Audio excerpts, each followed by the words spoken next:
Today's big job market headline comes from a speech Federal Reserve Governor Michelle Bowman gave this morning, where she indicated the Fed isn't just watching inflation right now, they're focused closely on the job market. She said, so far this year, even with inflation within range of our target, the committee has focused primarily on the inflation side of the dual mandate. Now that we have seen many months of deteriorating labor market conditions, it is time for the committee to act decisively and proactively to address decreasing labor market dynamism and emerging signs of fragility. In my view, the recent data, including the estimated payroll employment benchmark revisions, show that we are at serious risk of already being behind the curve in addressing deteriorating labor market conditions. Should these conditions continue, I am concerned that we will need to adjust policy at a faster pace and to a larger degree going forward. Okay, so they think inflation's in check, but the job market is heading in the wrong direction. That's not news. I wish they would have arrived at that conclusion sooner. It's been pretty obvious. All the signs were there. It didn't take this major revision that was just announced for us to realize that, but nonetheless, it's where they are now. Bowman went on to say, I'm concerned that the labor market could enter into a precarious phase, and there is a risk that a shock could tip it into a sudden and significant deterioration. Now, that isn't necessarily a 5-alarm fire, but it's heading in that direction. I'll give her credit. She indicated that policy needs to be forward-looking and not just chasing last month's inflation or employment data. I think the federal government has a history of doing that. The Fed specifically has a history of doing that. And if someone is willing to look forward, we will definitely benefit. We just had a big rate cut.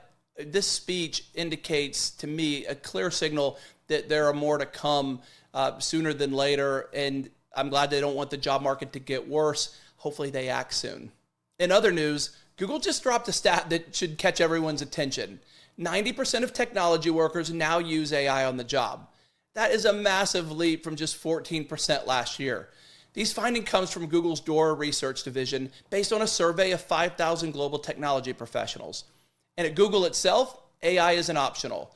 Ryan Salva, who oversees Google's coding tools, told CNN, if you are an engineer at Google, it is unavoidable that you will be using AI as part of your daily work. But it's worth noting that just because everyone's using it doesn't mean everyone trusts it. Nearly half of the developers surveyed said they only somewhat trust AI-generated code, while 23% trust it a little. Only 20% trust it a lot. And when it comes to results, 31% said AI slightly improved code quality, while 30% said it had no impact. This explosion of AI use is happening while entry-level technology jobs are shrinking rapidly.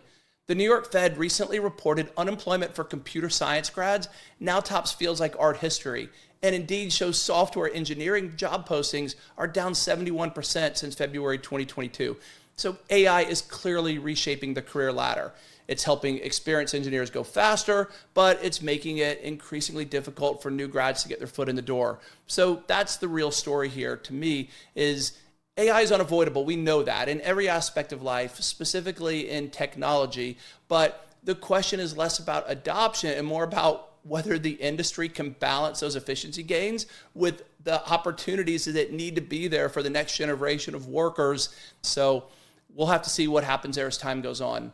Our final headline today, according to Business Insider, there's a new workplace buzzword making the rounds. Yes, we have another one, hybrid creep.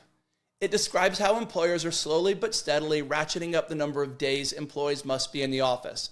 Intel just raised its in-office requirement from 3 days a week to 4, and NBC, Universal, and Starbucks recently made similar moves. It's happening on a very, very regular basis right now, almost daily. According to a new Owl Labs survey of 2,000 U.S. workers, 34% must now be on site at least 4 days a week, up from 32% in 2024 and only 23% in 2023. The CEO of Owl Labs calls it the boiling frog concept.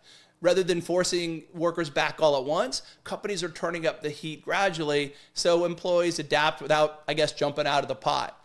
Wharton professor Peter Capelli says this incremental approach isn't about pushing workers out. Well, I think many people would argue with that, but he said nobody's quitting now anyway and points out that turnover has slowed dramatically. Okay, that may be true, but that is because right now it's an employer's market. Employees don't have the luxury of just being able to jump from job to job right now because they don't like what their employer's doing. And they feel handcuffed right now. There is no question about that. And employers are wielding this power. So I won't be naive. I think it would be naive to say that workers are okay with it. Workers don't have any choice. That's what's really going on. Now, interestingly, after saying that, the Owl Lab survey also found that 21% of employees now say that they'd like to be on site 4 days a week. Who are those employees? I don't know them. But that said, 37% who took this survey also said that they would decline a job offer from a company that didn't have flexible hours. And to me, that's what it should be about, flexibility. Yes, you may think it's important for your workers to be in the office, and there may be great reason to do that, but be flexible. I mean, I feel like we have moved as a society, as a workforce in America, beyond rigid work hours. And so the more flexibility, the better. Happy workers, that'll make for productive workers and a happy environment and successful companies. I do believe that very truly. So the bottom line is hybrid creep. It may signal a slow winding down of flexible work, at least at some companies. But time will tell how that plays out. Look, RTO is definitely on the upswing for now, but for now, we'll see what happens when the workers are back in control. And before we go today, here's your fun fact. As always, studies show the best temperatures for office productivity is about 77 degrees Fahrenheit. If it's too cold, people make more mistakes. Okay, that study was not given to me or for me because I would be sweating and miserable and uncomfortable at 77 degrees. Couldn't do it. No way. Has to be colder than that. So maybe I'm making errors that I'm unaware of, but so be it. That's a trade-off that I'm willing to live with. So thank you for listening today. Please like, share, subscribe this video. And any feedback you have, I'd love to hear it. But yeah, thanks for listening. I'll talk to you tomorrow.